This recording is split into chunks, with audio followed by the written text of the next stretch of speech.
Hi అండి, నమస్తే. నేను శ్వేత. లైఫ్ అన్న తర్వాత ఎన్నో ఒడిదొడుకులు ఉంటాయి కదండి ప్రతి ఒక్కరి జీవితంలో కూడా. కాకపోతే కొంతమంది ఓపెన్ అవుతారు, కొంతమంది ఓపెన్ అవ్వరు. అంటే ఇప్పుడు ఇదెందుకు చెప్తున్నానంటే, నేను ఈ 2-3 రోజుల్లో ఒక సంఘటన విన్నానండి. నాకు అది బాధ అనిపించి చెప్తున్నాను. ఏంటంటే అమ్మాయిలు అబ్బాయిలు ఎవరైనా సరేనండి, కాస్త ఓపిక అనేది అవసరం అని నాకు అనిపిస్తుందండి. ఎందుకంటే ఇప్పుడు మా జనరేషన్ ఏంటంటే, పేరెంట్స్ ఒక మాట చెప్పారు, పేరెంట్స్ ఒక ఇది నేర్పించారు అంటే అది కష్టమా, మనకి ఇబ్బందా అని ఆలోచించకుండా అది పట్టుకొని పాకులాడామండి. ఇప్పటి అమ్మాయిలకి అంటే నేను అమ్మాయిలు అలా ఉండాలి అన్ను, అబ్బాయిలు తప్పనట్లేదు, అమ్మాయిలు తప్పనట్లేదండి. అంటే ఇప్పుడు చదువులు, వాళ్ళ సంపాదన, వాళ్ళ ఉద్యోగాలు, సరే వాళ్ళకు వాళ్ళ చుట్టుపక్కల ఉన్న వాతావరణం అలా ఉండొచ్చు. కానీ ఎంతైనా కొంచెము పిల్లలకి, ఎవరికైనా మగపిల్లలకైనా ఆడపిల్లలకైనా కాస్తంత ఓర్పు అవసరం అని నాకు అనిపిస్తుందండి. ఎందుకంటే కించిత్ ఓర్పు లేకనే జీవితాలు అనేది మొత్తము నాశనం చేసుకుంటున్నారండి ఒక రకంగా చెప్పాలంటే.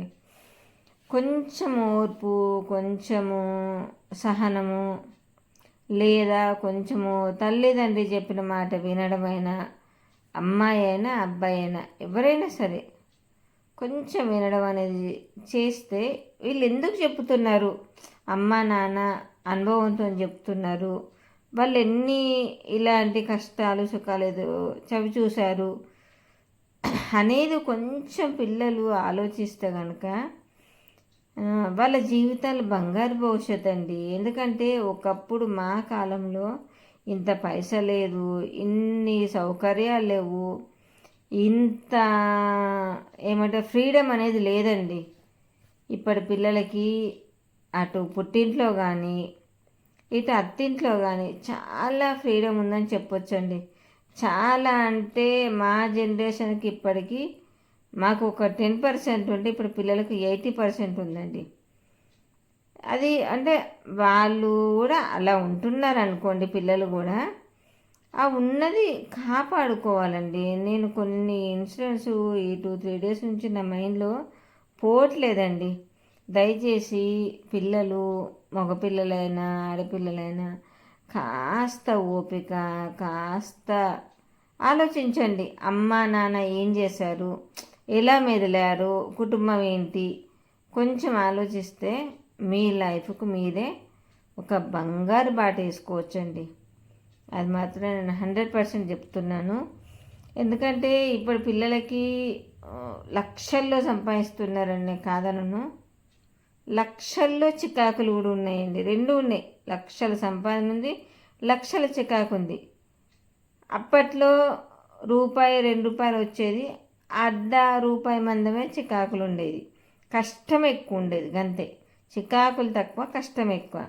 ఇప్పుడు సంపాదన ఎక్కువ, చికాకులు ఎక్కువ, అట్లుంటున్నది. కష్టం అనేది బిల్కుల్ లేదు, ఎందుకంటే అంత మిషనరీ తోటి కాబట్టి అంత కష్టం లేదు.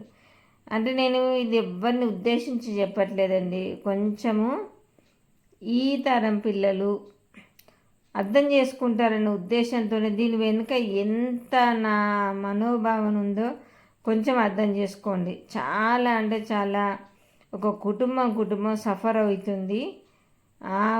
వాళ్ళని ఉద్దేశించి వాళ్ళ పేర్లు, వాళ్ళ ఊళ్ళు తీయకుండా నేను ఈ వీడియో పెడుతున్నాను. దయచేసి ఆ ఏజ్ గ్రూప్ వాళ్ళు ఎవరైనా సరే 20 నుంచి 30 వరకు ఉన్నోళ్ళు కంపల్సరీ విని అర్థం చేసుకుంటారని నా కోరిక అండి. ఓకే అండి, బాయ్. మరొక మంచి కంటెంట్తో మీ ముందుకు వస్తా. ఎవరిని ఉద్దేశించి అయితే నేను ఈ వీడియో తీయలేదండి. స్పెషల్గా నా దగ్గర వాళ్ళకు జరిగిన ఇన్సిడెంట్స్ తోటి నేను బాధతో చేసిన వీడియో అండి ఇది. Okay, bye bye.